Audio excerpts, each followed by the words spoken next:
Tonight, I'm very excited to welcome author Juanita Tolliver, celebrating the release of A More Perfect Party. Juanita Tolliver is an MSNBC political analyst, an opinion contributor for The Griot, and a contributor for Sirius XM Progress. Previously, she served as the director of campaigns at the Center for American Progress. She is a graduate of the Fletcher School of Law and Diplomacy at Tufts University and the University of North Carolina at Chapel Hill. Tolliver will be in conversation with Helena Andrews-Dyer, a reporter on the Washington Post pop culture team. Before joining the Post, Andrews-Dyer was a contributor editor and writer at XO Jane, a digital women's magazine. She also previously wrote The Single-Minded, column for The Root, a division of the Post. Andrews-Dyer is the author of 3 books, Bitches the New Black, Reclaiming Her Time, The Power of Maxine Waters, and The Mamas, What I Learned About Kids, Class, and Race from Moms Not Like Me. So now, without further ado, please welcome Juanita Tolliver and Helena Andrews-Dyers.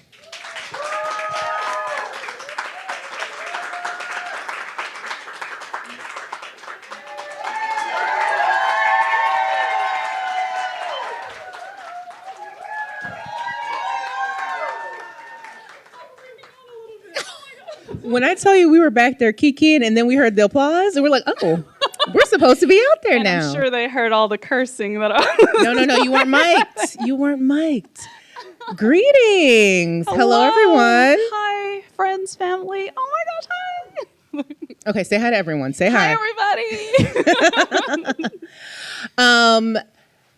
As you were already introduced, the wonderful, talented authoress, Oh, goodness. Juanita Tolliver, A More Perfect Party. Yes. How are you feeling? This is something that our mutual good friend, Gloria Dim, who does Well-Read Black Girl, if you haven't read it, if you have not subscribed, do that. At the beginning of events like this, because writing a book, as we talked about back there, is a BFD. Yes. In an event like this, you've got all this energy. First of all, Homegirl just came from a hit. BTW, did a hit. NBC did park a video van across the street for me. Yeah. Right. Yeah. Lots of mixing energies here, but we're in this moment, and let's just take a deep breath in, everyone, and breathe it out, because this is a time. Listen. I know that you are a yogi as well, everything. But it's different energies, right? Switching from having to be on. Right. From being the researcher, authoress that you are. So first of all, I want to talk about this book. Tell us about the origin story. I know the origin story, you talk about it in your introduction, but when did you first hear of this party? And tell the people who haven't, I see people flipping through the book now, who haven't read the book, what was the party and when you first heard about it? Yeah, so when I first started outlining this project, I had been rejecting writing a book for years, y'all. I was like, oh, this is too big, this is too much, no thank you. But my manager, Josanne, kept saying, you got it in you, you got it in you. I knew I wanted it to be on Chisholm. I knew I wanted to focus on her humanity in a way that hadn't been done yet, because the focus on her power, her ability to step to any platform and advocate for the people is something that we all celebrate. But I think we miss her as a human being. And so part of my research included talking to people who knew her, worked with her, including Congresswoman Barbara Lee. And we're in this casual interview on Sirius XM, and she's talking about how Shirley Chisholm gave her the business for not being registered to vote. She's talking about how she didn't see herself in two-party politics. And then she said, well, I'm the one who got the Black Panthers to support Shirley Chisholm's campaign. And I took Huey P. Newton to Diahann Carroll's house to meet Shirley Chisholm for the first time. I said, hold up. Rewind, pause. Right. Record scratch. You can't just say these things to me and not expect a response. And she laughed at me. She was like, that's just what it was like working for Shirley Chisholm. And that was the moment that planted the seed. And she walked me through what it felt like as a 20-something, single mother of 2 and college student at that time, but also what she saw there, the glamour of the moment. That's when I was hooked. That's when I started digging into the archives. I'm talking about the LA Times archives, the FBI archives, which were heartbreaking because of the degree of accuracy, down to the minute of Huey P. Newton missing his flight, down to the minute of arriving at LAX and taking a yellow cab to Diahann Carroll's home. Of the FBI watching all of his movements. Every movement. And Barbara Lee was with him. And so digging into those archives, I was hooked. That's when I knew I was finding things and information that Barbara Lee couldn't remember from that night. That's when I knew I had something. And I took it very seriously because there's this responsibility to document Black history at a moment when it's attempted to being erased, when it's threatened. And also because of my relationship with my grandfather, who always encouraged me to keep digging, keep asking questions, keep probing further, and learning lessons from it. And so that's what brought this on. That's the origin story, and it completely took me off of the track that I was going. Originally, I was going to write about her '68 congressional run, but this took it in a completely different direction. Okay, see, this is why two journalists shouldn't have a conversation, because you stole like two of my questions. You answered them already.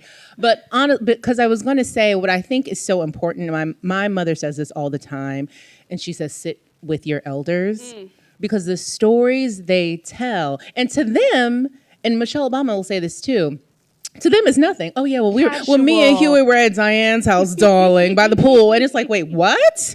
Exactly. And it is Black history that you didn't know. Or as my granddad said, I was among Black royalty, even just by hearing this story. Exactly. And that privilege to document it, that privilege to access the archives, that privilege to teach other people about this moment, that's something that came from my relationship to him. Like, one of my favorite things is NPR StoryCorps. They encourage people to have casual conversations with people in their lives and record them. That's what their podcast is. And they send a truck around the country with recording equipment for people to do this, because you would be surprised what your aunts and uncles, the lives they've lived, the stories they've told. And one of the things that kind of frustrated me after Barbara Lee told me this story, so she said this in February, the next year in August, I said, can I have a follow-up? Can we dig deeper? She said, you're the first person to ever ask me for a follow-up about this moment. Wow. I've told this story multiple times to multiple outlets, and you're the first to ever. And I just was like, what is wrong with these people? Right. Like, how could you not? But that is why it's important to have people like you who are asking these questions, and asking these questions of people who are waiting to, she was waiting for somebody to ask her for a follow-up. Right. She was waiting to give you this story. So tell us the whole story, because all of you have to buy the book, but tell us the story about the party. What was the actual party? So give us the context, and I'm sure I'm looking around, everyone here knows who the Diahann Carroll is, and they all know. Just in case. Right, exactly. But tell us these two women, because when I was reading it, I thought to myself, even when we look at the picture, and how gorgeous is this picture on the front? Yeah. But even when we look at the picture, they seem like two women from two different energies, right? It seems like surface, two different energies on the surface. Glamour versus horn rim glasses and a clear wig. Like the similarities lie in the reality that they are both women who carved through the steel of discrimination, sexism, and racism. Diahann Carroll in film, theater, and television, and Shirley Chisholm in politics and pop culture. The alignment comes from taking risks in their careers. Diahann Carroll did that, for example, on Julia, where she was heavily involved in the writer's room. She said, I'm going to make you delete every stereotype you try to include. Explain to the people what Julia was. Julia is the first network sitcom that she starred in that centered a Black woman. She was the first Black woman to ever hold that responsibility and to carry a show like that. It was a chart-topping show for years. And we didn't get another show like that until... Are you going to say Scandal? I was waiting for like you to say Scandal, it. Maybe, yes. But the only thing that I will interject before that is Diahann Carroll in Dynasty. But we're talking about like a Black woman leading the Black woman cast. leading and carrying the show. Absolutely. We got Scandal. Julia in the 60s and then Scandal in 2006. Yes. So that massive gap Massive gap. Why do we have to wait this long for something nice, something that changes culture? But Diahann Carroll was heavily involved in that writer's room. Similar on Dynasty as well. She said, look, I want you to disabuse yourself of any limitations you have of me as a woman and as a black person, because I want to go toe-to-toe with these women. I want to be the first black bitch on television. That's explicitly how she said it. How wonderful is this is why the way one generation does shade is so much better than us. I want you to disabuse yourself. Right? Like, it's like, came F correct. what you heard, but you gonna get this right. I mean, and that energy matched the moment she walked on screen in that show. A cream tailored suit with a fur flung over her shoulder, Louis Vuitton bags following behind her, right? Like, it was her energy. Now, she, having experienced those things in Hollywood, matched the energy of Shirley Chisholm, who ran for Congress in a newly created district that no one wanted her to run in, actively obstructed her, people asking her, shouldn't you be at home cooking dinner for your husband? What are you crazy? Why are you here? That was what she was up against. That's the same energy that Diahann Carroll had in Hollywood. Similarly, the abuse that Chisholm faced as a freshman member of Congress, with members pretending to spit on her as she walked past their desks on the House floor. Angry that she was making 42.5. 42.5, mad. Mad. And it's the same energy she experienced when she ran for president in 72. And the significance of this moment is that both of these women took a risk to see and support each other while the press was denigrating Chisholm, calling her campaign a frivolous effort, an egotistical effort.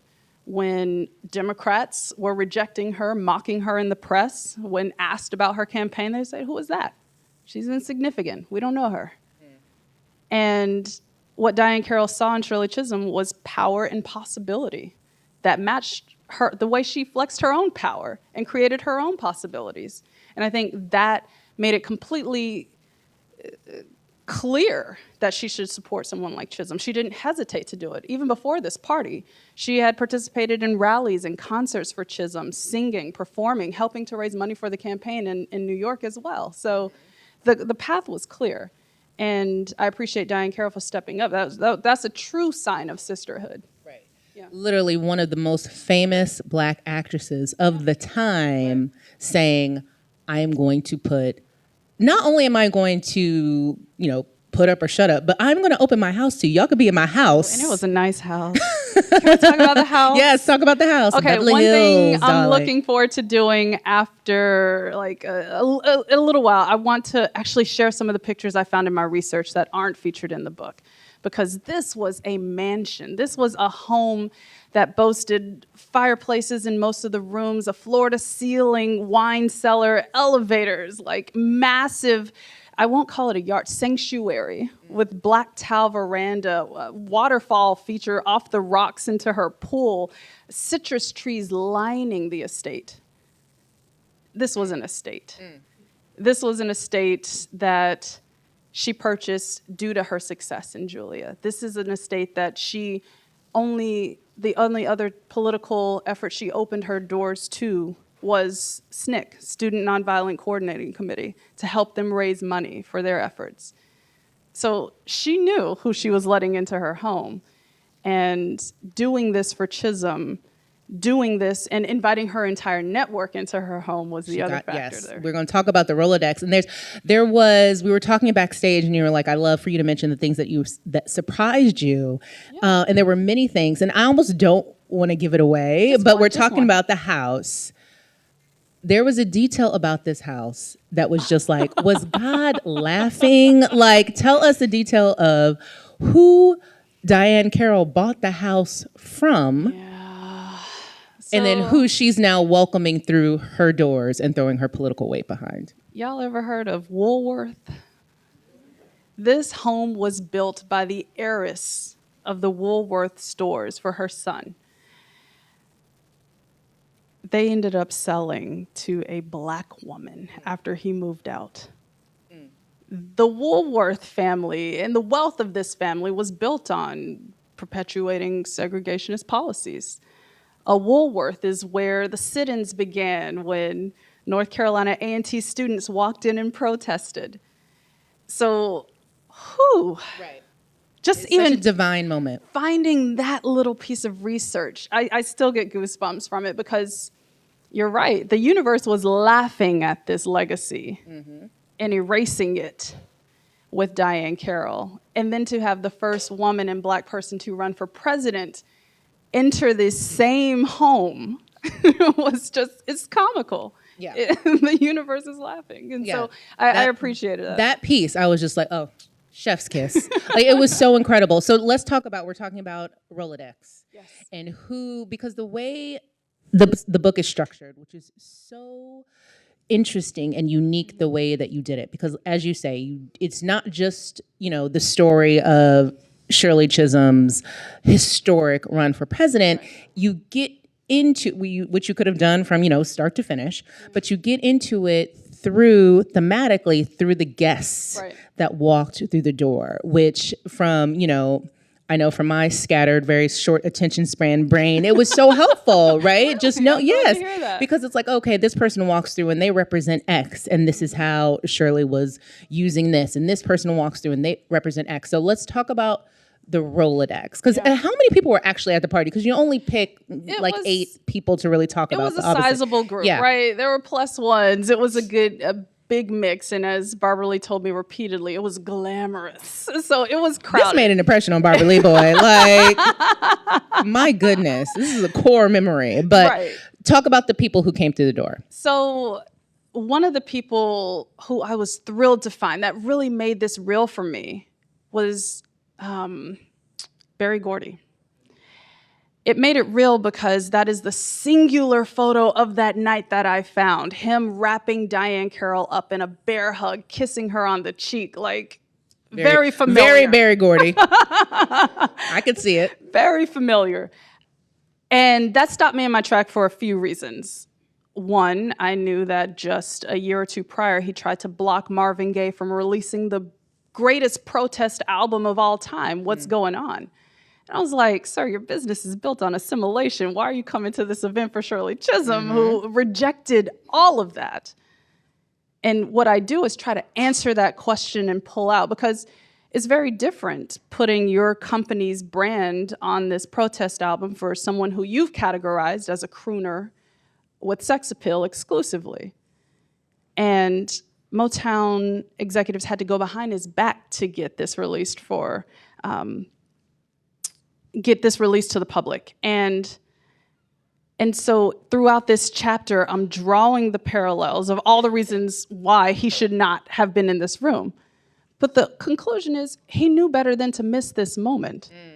The reality is he knew when Diahann Carroll summons you to her home, you show up.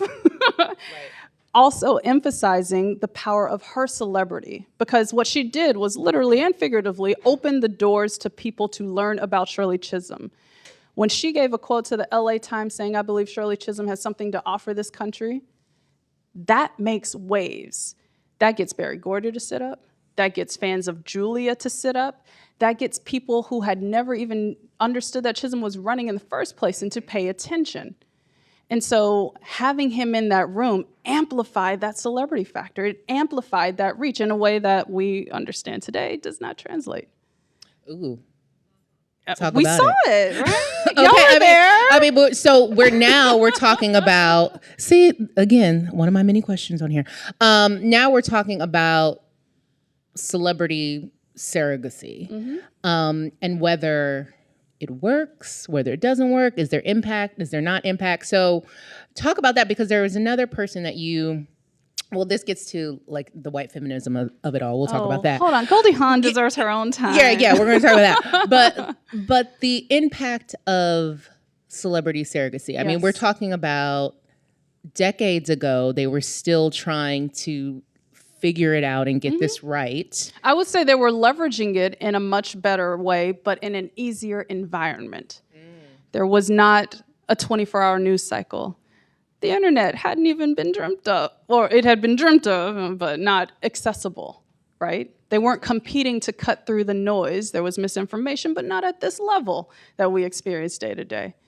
Also, there was a deeper commitment from the celebrities who were doing it at the time versus kind of the credential building that we see among some celebrity surrogates today.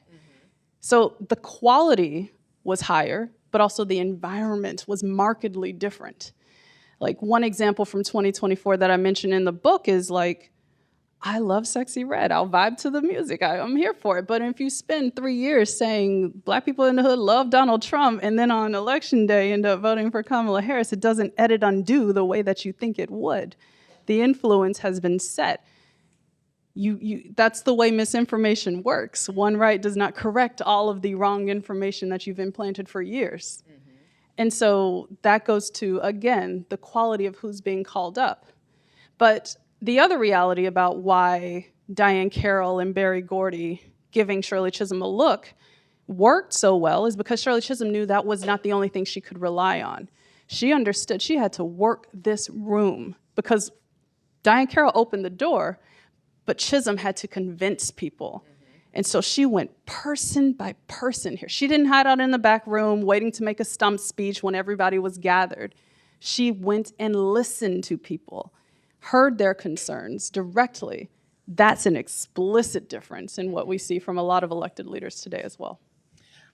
I think also what you're getting at is like authenticity. Oh, come right? on. Because these days, I mean, you just don't know what you're getting, right? Am I getting your representative? Am I getting your IG personality? And like what's happening? And I think in this situation, we were getting Diahann Carroll and who she really believed in, right? We were getting Shirley Chisholm talking to everyone in the room. Flip Wilson was in the room, right? And as you say, she talked to us about Shirley Chisholm for those who aren't super familiar with just who she was as a person, because she did not shy away, right? Shirley Chisholm in a room with, I'm sure she looked at Berry Gordy, she was like, Mr. Gordy, let's chat, right? Exactly. Like there's nothing about her that would ever shrink. Where did she get that from? I think it's rooted in the fact that she spent a large portion of her childhood on a farm with her grandparents in Barbados. Come on. Okay, Barbados. And there she learned and understood through the daily chores of, watering all the animals, feeding all the animals, milking the cows, then going to school in a one-room building with 125 other students. There's power in her identity. There's power in her intellect. And she saw that for years all around her. So when she came back to the States during the Great Depression, she was like, ugh. Her teachers didn't know what to do with her because she was so advanced. They didn't know what to do while she was shooting spitballs across the classroom, right? Because she was bored. And she told them as much. Once they finally started to satiate her educational academic appetite, then they understood her. It was never the reverse. She was firm in what she needed. I think that showed up when she took every risk that she took politically. It showed up in running for Congress against headwinds. It showed up when running for president when people were dismissing her, right? Like that core understanding, that determination and clarity of her self-worth and who she was the guiding light for her. I think that's also what attracted people to her. So she knew, I'm not going to shrink. So when that congressman was pretending to spit on her, when she found out what he was doing, she put her little handkerchief in her little cardigan and spit right back at him. Said, beat you to it today. And walked on off. And she did it alone. She did it clearly. And she understood that she needed to do it because that was the only way he would develop some degree of respect for her. Right. She had to confront the bully head on. And she confronted bullies literally every single day. And you say she did it alone because it was her and then one other woman of color, but she was the only Black woman. Yeah. And I think what you're getting at in terms of her authenticity and how she was raised, of course, when we talk about Shirley Chisholm, two words come up in everyone's minds, which is unbought and unbossed. Right. And I loved the story here because you got into the Flip Wilson piece of it is when you got into the money piece. Yes. Because she was unbought, right? Which really weaves into her authenticity, which was like, people cannot pay for my ideologies. Right. People cannot sway me with a bunch of money. She was talking about special interest decades ago. Getting that out of politics, exactly right. But the party was a fundraiser of sorts. So talk about her relationship to money, because she didn't have a lot of it at all. She still knew it was integral to the game. And when making her solicitations to the public exclusively, she wouldn't take anything from corporations, for example. And she was a proponent of publicly funded campaigns writ large. But she knew she needed to play. The safest way to play was through this network. The safest way to play was getting a check from Flip Wilson, who had vowed to never publicly support a politician or political candidate of any kind for years. But he broke that rule because of what Chisholm represented, because of the appeal he heard from her this night.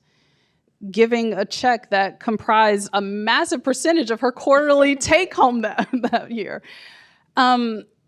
And so she said, if I have to play the game, I'm going to play it with guardrails. I'm going to play it with people who are not going to ask me for anything. But let's be real. One of the reasons why she started this campaign is because without prompting, people were mailing checks and coins, anything that they had, to her congressional office.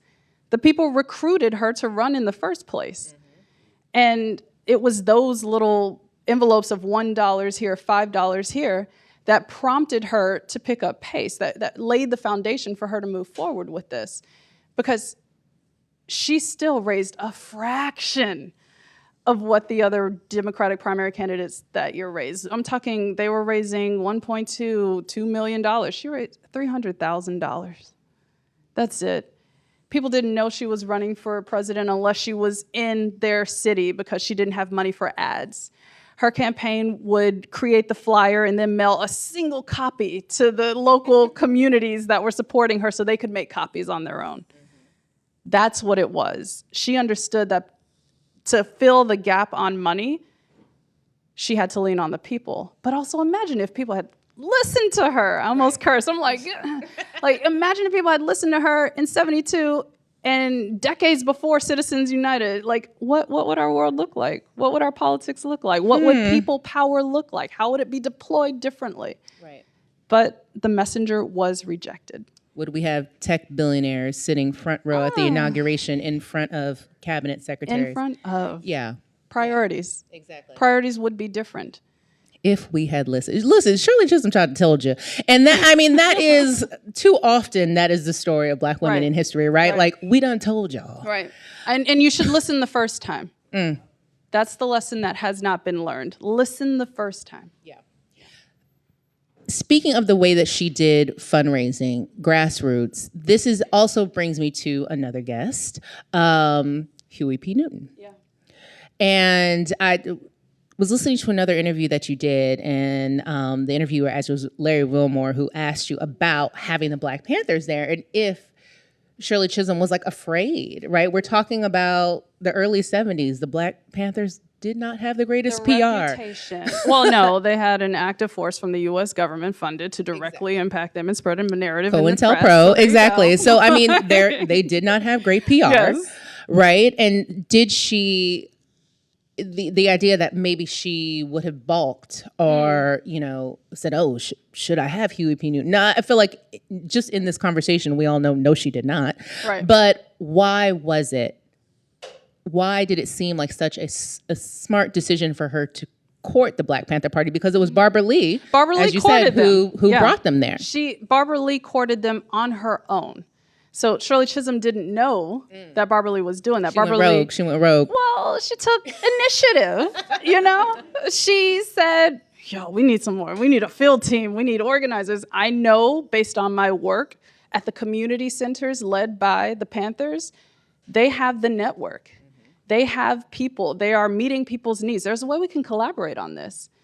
And she knew also that the Panthers were looking to get more engaged in politics, looking to cultivate that people power. So when they were giving out groceries, they said, okay, register to vote as well.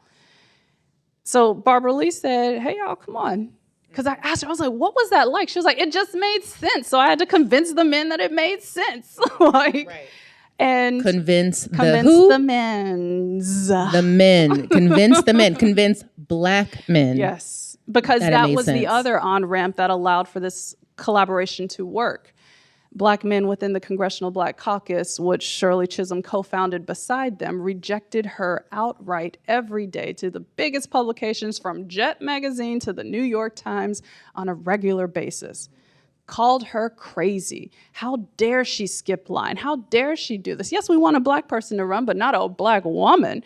Right. That was the reaction. Huey P. Newton confirmed it at a speech shortly after this party where he said, the only reason we were able to step in is because the black bourgeoisie rejected her.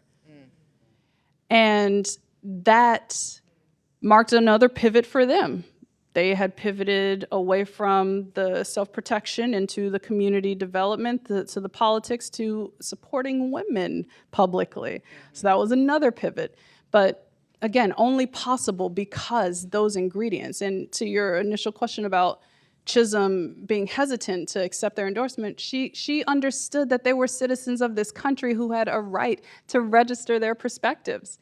So it was easy for her to say, of course. But I come back to the 20-something-year-old who facilitated it as a reminder that the young people have a vision that older folks might not understand, older folks might not be open to, but listen to them as well, because they see things that you probably can't. And that was a hallmark of Chisholm's campaign. Right. I mean, this was the first presidential campaign, which, we take it for granted, but it was the first time 18 to 21-year-olds could vote. Right. So we talk about youth quake. It was literally a youth quake, right? And she took that to heart. She listened to people on college campuses. She was a lifetime educator, so she listened to students, and she said, students are going to change the world. And they pushed her to facilitate some of that change. It was through college tours where they said, so when are we going to break this long chain of only white men running this country? She's like, honey, I'm black and a woman, ha. They said, but we're voting soon. Mm-hmm. They pushed her forward in a way that she hadn't even considered in her own leadership potential. Right. So, I mean, from the mouth of babes, Right. And she accepted it. That's the thing. She accepted it. She didn't resist it. So talking about the Black Panthers, talking about, I can never get this word right, misogynoir.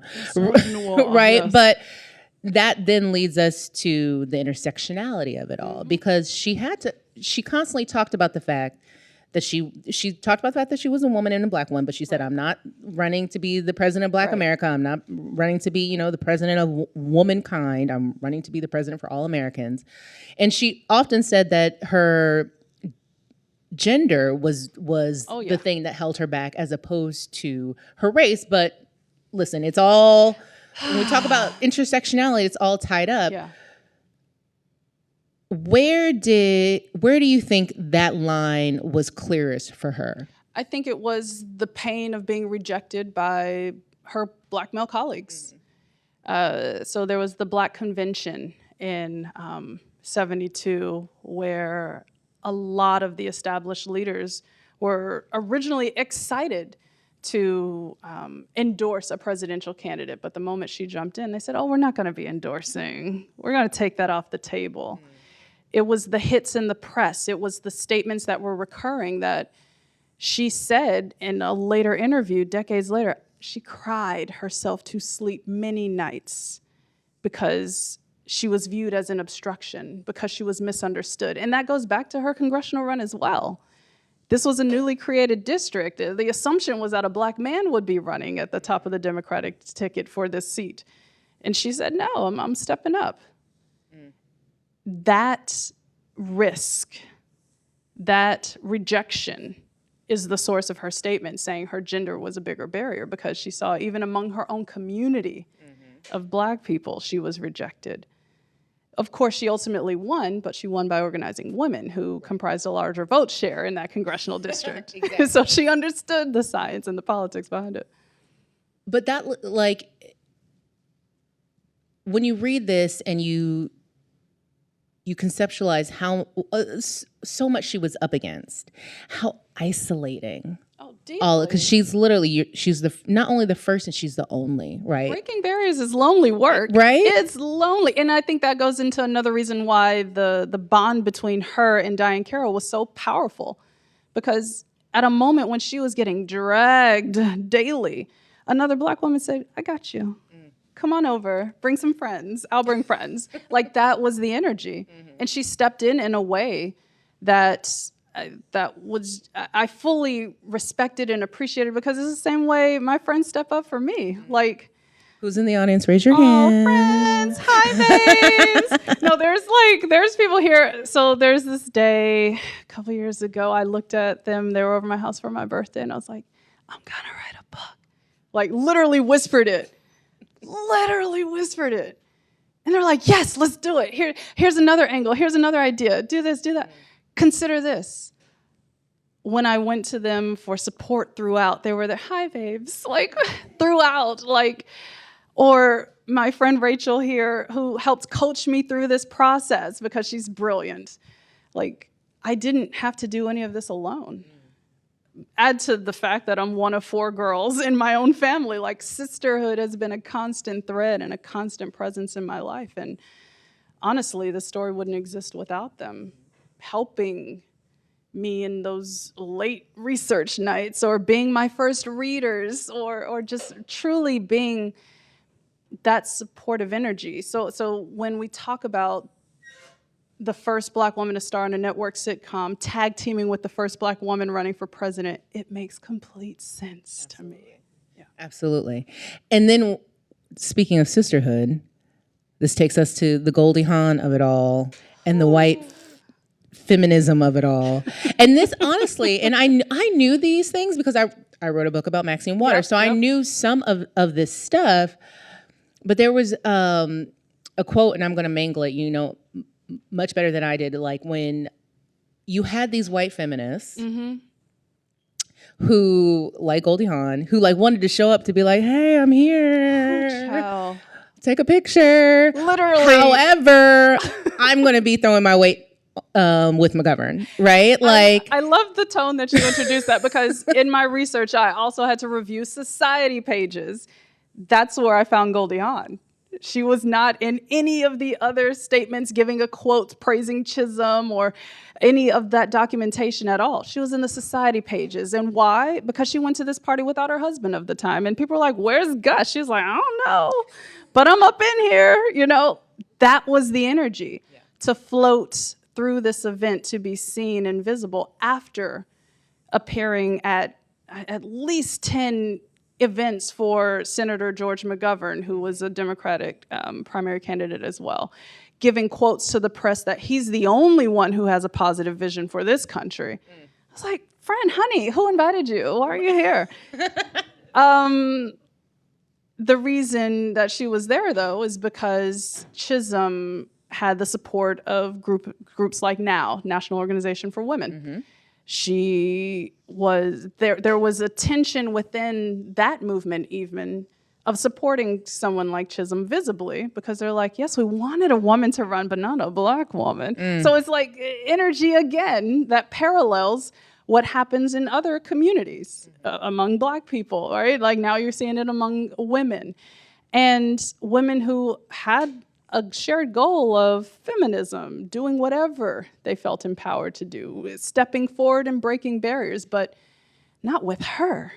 And the way it showed up was the hedging that Goldie Hawn did, was the hedging that Gloria Steinem did when she would repeatedly say, yes, I support Shirley Chisholm. She's the best woman in this race. But of course, I'm also going to support George McGovern. He's the best man in this race. Like, feeding into patriarchal norms that you need to lean on men. But votes don't work. Votes don't work that way. You can only pick one. Yes. So what ultimately did happen, though, Gloria Steinem, for example, was on the fence up until New York primary, where she had to run as a delegate for either of these candidates. And she ultimately went with Shirley Chisholm only because, in a phone call, George McGovern was like, wow, I'm surprised by these women turning out. Like, I didn't know women had it in them. And she hung up the phone and went for Shirley Chisholm. I'm like, friend, you knew he was like that before. Before that, she was just like, oh, patriarchy, what? It's like, okay, we'll play the game. But they played the game because the fracture along the lines of race between women in the feminist movement was present. She didn't want to alienate women who didn't want a black woman at the top of this ticket. She didn't want to alienate black people who were celebrating Shirley Chisholm's candidacy. But that hedging was completely unhelpful, to the point that there's an image. Okay, I'm so behind on posting these images. I need to do this. There's an image of them appearing on a Chicago show where Gloria Steinem's casually saying the same line, "I support Chisholm, best woman in the race, also George McGovern." And Shirley Chisholm is eyeballing her with a rigid back, standing, like just clearly loathing everything she's saying. Mad. She pulls her aside after this and she's like, "Look, I don't want halvesies. I don't want to go halfway on anything. Either you're with me or you're not." People like Fannie Lou Hamer, like Gwendolyn Cherry, were with her, didn't hesitate to be with her, didn't hesitate to be beside her. But that's not the energy she got from white women. Right. But I love that reaction, because she had said that before. She was just like, you can't be half in this with me, either all the way or go another way. And she was like, listen, good luck to you. Like, if that's what you want to do, he's not going to support the policies that you want to support. Oh, he was not down for abortion rights. So that you wanted at the top of the ticket. He's not going to do any of that. But you know what? Good luck to you. If it makes you feel better. You know, she was so clear on that. And again, it goes to her authenticity, unbossed. Like, she's just like, you know, you're not going to make me kowtow. You are not going to make me shrink. And I most certainly am not going to beg you. Never that. Like that. Never Ever. that. Ever. Love that about her. And I want to open it up to questions. I'm going to ask this last question because you write in the book that losing an election matters just as much as winning. Explain that, because we are in... Some of us are in that space now. Hold on. So, preach to us. Give us a word. I need to give you context, though. I need to give you context. I finished this book and submitted my manuscript before Vice President Harris jumped into the 2024 race. It was all done. I made a minor tweak in the conclusion when I had my final pass. But this was written through Chisholm's perspective. And when I wrote that line, it was about the reality that she had given the country proof of concept that a woman could lead, that a black person could lead. She knew she had no shot of winning when she jumped in. How'd she know? Because in 1969, she gave an interview to renowned British journalist David Frost, who was rumored to be with Diahann Carroll at the time. Who was also at that party. Yes. In 1969, as a freshman member of Congress, she said, the first woman won't be elected president until 2044. But with conditions. You need women and young people to unite across race, class, and gender identity. You need that to happen if you want anything. The closest we saw to that was, 2008 of Barack Obama? Haven't seen it since. Looking for it. But the way to achieve that, she knew she had to step up and be first. Because if someone's going to break the ice, she knew it was going to be her. And she delivered on that. And so when I say there's power in losing, I'm referring to the proof of concept that you can't deny, that you can't ignore. That's where that comes from. But also learn some lessons from this, people. Learn lessons from the losses, because the other part of it was, in order to change the minds of the public, you need education. She was a lifelong educator. And when she said that, I think she literally meant K through 12 education, which we know is desperately in need of improvement and shift. She said inculcation, which is repetition, learning through repetition, and reorientation. What you think you know about Black people or women, forget it and do a full reset. So she gave us the roadmap. It's a question of if this country's going to listen by 2044. And what do you think? I'm not. Do we want me to be a Debbie Downer? Like, I don't have a lot of confidence in us. I don't have a lot of confidence based on what I've seen the past 10 days.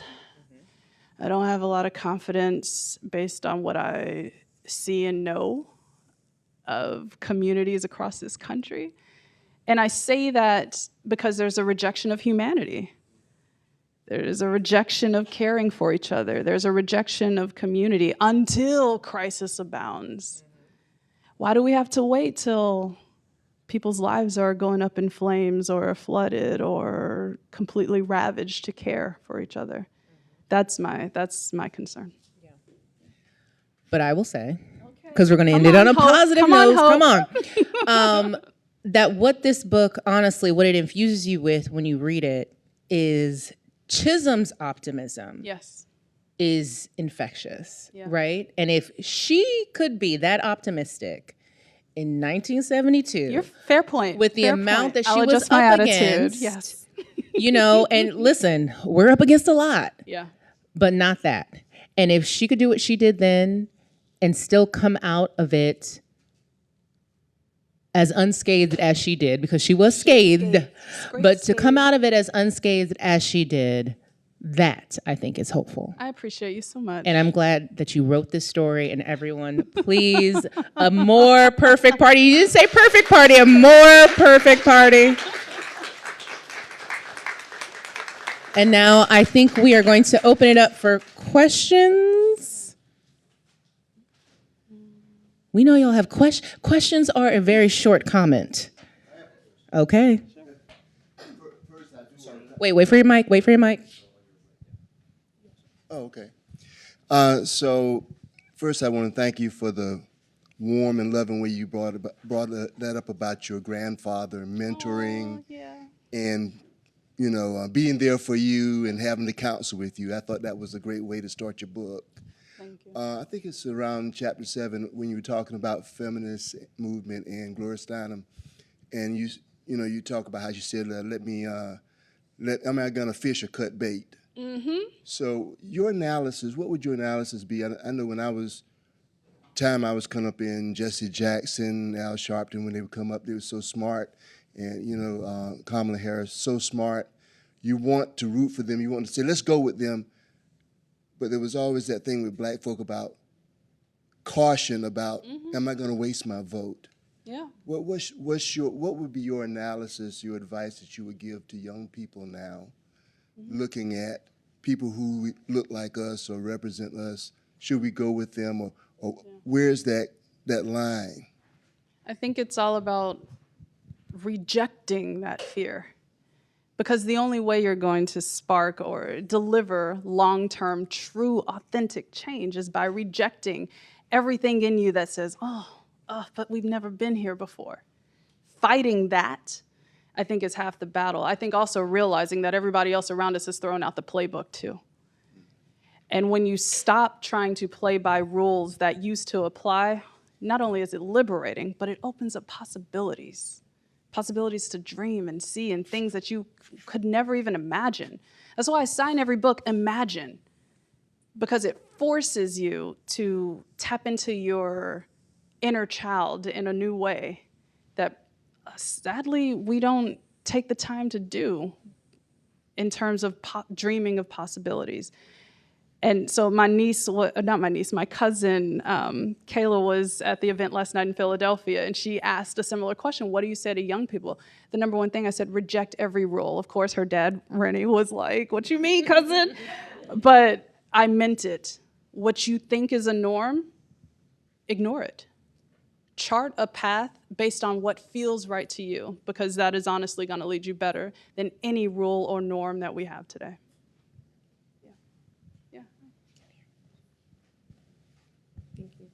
You mentioned research a lot, and I wanted to know, what was the research process like for you in making this book happen? Archives. I love librarians. I love archivists. I went back to the source. Shirley Chisholm is a graduate of Brooklyn College. They house a lot of archives associated with her work, but also other documentarians like Shola Lynch, who did a Chisholm 72 documentary about her. Y'all should check that out. Full transcripts on transcripts. I spent days in there just reading, because you can't take pictures, you can't scan anything, like everything's treated as sensitive materials. And days just reading and getting confirmation on things that Barbara Lee had told me. And so those moments when I was exhausted, every nugget I found was rejuvenating, Or I distinctly remember the night I found the picture of Barry Gordon. I'm like, holy shit, Barry Gordon was there, what? At 2 o'clock in the morning, so my husband and my dogs were annoyed. But like, parsing through the research is so much easier today because a lot of people before me did the work on their own projects. It was also very depressing. Going into the FBI archives, which are available online to the public, the vault is what it's called.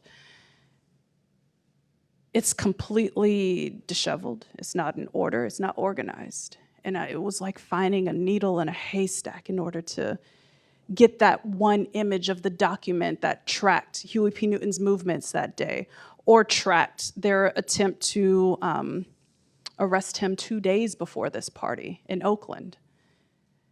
That was the day that the Black Panthers announced that they were endorsing Shirley Chisholm. Finding out that they surrounded that church with police cars, finding out that he couldn't even be there to express the full endorsement because he knew their plan, stayed home, so Bobby Seale had to make the announcement. Finding the image within the Black Panther newspaper of this moment with Chisholm's staff and their endorsement. It was a lot of digging. But the only thing that sustained me was my own excitement every time I found something. That's how I knew I had to tell this story. You think I'm gonna dig if I'm not happy, if I'm not finding anything exciting? Like, but every archivist, every librarian who helped me, I would go to the University of Maryland campus because I could access Amsterdam News, like this Black publications. I could access the Citadel, the like publications that aren't available widely, the archives. Like, that was the most helpful part of this. And so in my acknowledgments, I thank every researcher and archivist because they laid the path for me to be able to dig out what I also needed. But the research was deeply fulfilling. The research also taught me things that are gonna spark the next project. Like, so, at the start of every chapter, I quote an individual who really sets the tone for the subject matter. One of the quotes I included also was from Harry Belafonte. And in my research, I found interviews of him talking about how Martin Luther King would go to his apartment in New York and they would just stay up late drinking and talking. Martin Luther King would mark the bottle of liquor as though it was his house and his liquor. Harry Belafonte and Sidney Poitier flew to Mississippi after 3 voting rights volunteers were murdered because the voting rights organizations ran out of money. People stopped giving to them because they were afraid. So they took a bag of cash, tens of thousands of dollars down there. The pilot stopped the plane long enough for them to run off the stairs and then pull the stairs up and flew out. He's like, I'm not staying here. They go to this high school gym, perform for hours for these depressed, depleted volunteers to boost their spirits, to fund their movement, to fund their efforts, and then flew out. Like, that's the next thing I want to dig into. I want to dig into these figures who were literally the lifeblood of that time. In the same way I did Chisholm, exposing more of their humanity, because these are stories that are just whispered, or stories that Congresswoman Lee had been saying, but nobody asked to follow up on, haven't been documented. Right. So the research was deeply fulfilling in that regard because I was learning every day.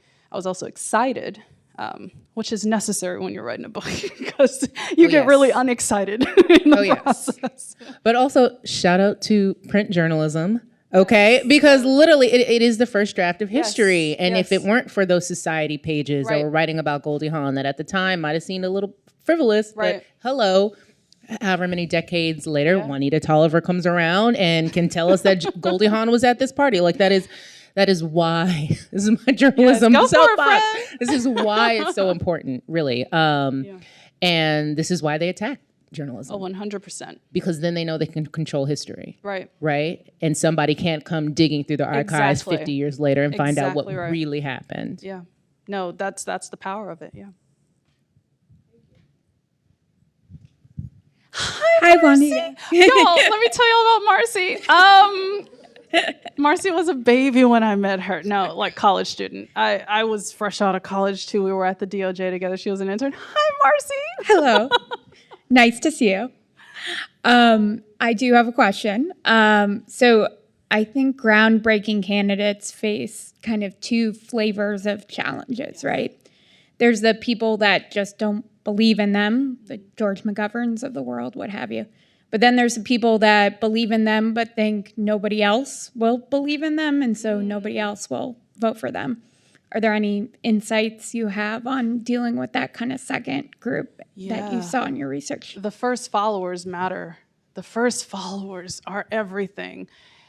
I found an NBC special on Shirley Chisholm as a freshman in Congress where they followed her, and she was talking to middle school students on the step of Capitol Hill. And one of them was like, so you're gonna do the Senate next? And she paused. I've never seen her trip over her words like this in any of an interview I found of her. It's as though she hadn't even considered doing more or aiming higher. And it was always, every step of the way, it was young people who were believing in her first. These middle school students, I mentioned the college students who were like, when are we gonna disrupt this system? When are we gonna change the face of leadership? It was always young people pushing her in ways that she hadn't imagined. And so I say that because the first followers are gonna be people you would never expect. But they're also gonna be the long-term life source. And if you have the opportunity to be a first follower, fucking take it. Like, take the risk. I'm looking at my friend Sarah Grow, campaign manager for Ayanna Pressley, when she was taking on a 10-year incumbent, comfortable incumbent, out of Massachusetts. And y'all made history. Y'all defied the odds. Also, Sarah Grow snuck me into AP's office when they moved in, so because it was Shirley Chisholm's office, and I just remember touching the walls, like, oh. Like, I think that's the beauty of it. So if you have the opportunity to be a first follower, do it immediately.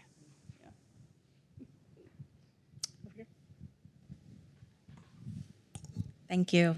And thank you for this talk, both of you. I was really struck by the part of the conversation around celebrity surrogacy, particularly because I feel like politicians today are their own celebrity, and that may not have been the case, or as much the case back in the 70s with Shirley Chisholm. So I'm so curious, when they're both their own celebrity, who can open the door for whom, who needs whom more, right. And like, what does that really look like as we move into the next election, where we just don't know who's gonna be on the ballots and how we can all help. Will there be a ballot? Okay. I'm sorry. Juanita. My editor was on me every day. Like, Juanita, you're so negative. Okay, I stopped. I appreciate that I can be myself with y'all. Okay. I'm joking, but not. Okay. So as far as celebrity in 72, specifically for Shirley Chisholm, she needed this amplification. For example, Barbara Lee invited her to Mills College to speak to them in 72 because she was the first Black woman in Congress. Barbara Lee had no idea she was running for president. She was tapped in, she was engaged, she was following her career, but had no idea because the press wouldn't cover her. She wasn't getting nationally televised interviews. She was being excluded from the debate stage until she sued through the FCC and the networks to get equal time and coverage. People did not know what she was doing. So having a quote in the LA Times from Diahann Carroll reached masses in the way that Chisholm could never have done on her own, ever. Now today, when you got politicians doing TikTok dances, like it's a little different. I hear you on the celebrity status and who needs whom, but when you're trying to reach people and communities who are not tapped in, I think back to Berry Gordy being there, reaching the people whose soundtracks he curated of their lives was massive in a way that Shirley Chisholm could never. But today, if that celebrity doesn't have the appropriate information, if they don't take the time to actually connect to the agenda, it's hollow. It's like, this is what we're doing. You haven't gained anything from a lot of people. And so the other reality is that I think there is an over-reliance on celebrity now because, like I said, Shirley Chisholm worked that room. She spoke to everyone. Politicians still need to go behind and work that room and speak to everyone. And so I think that's where it comes down to. What's the backup? Because the celebrity only opens the door to their audience. They don't guarantee you anything. Now you have to do the work to convince people. Now you have to do the work to mobilize. Now you have to do the work to cut through the misinformation. And that's why I think we saw celebrity not have the impact that it did in 2008 when Oprah endorsed Barack Obama and brought in all her book club readers and viewers into his campaign. Like, it's different. You have to do the work.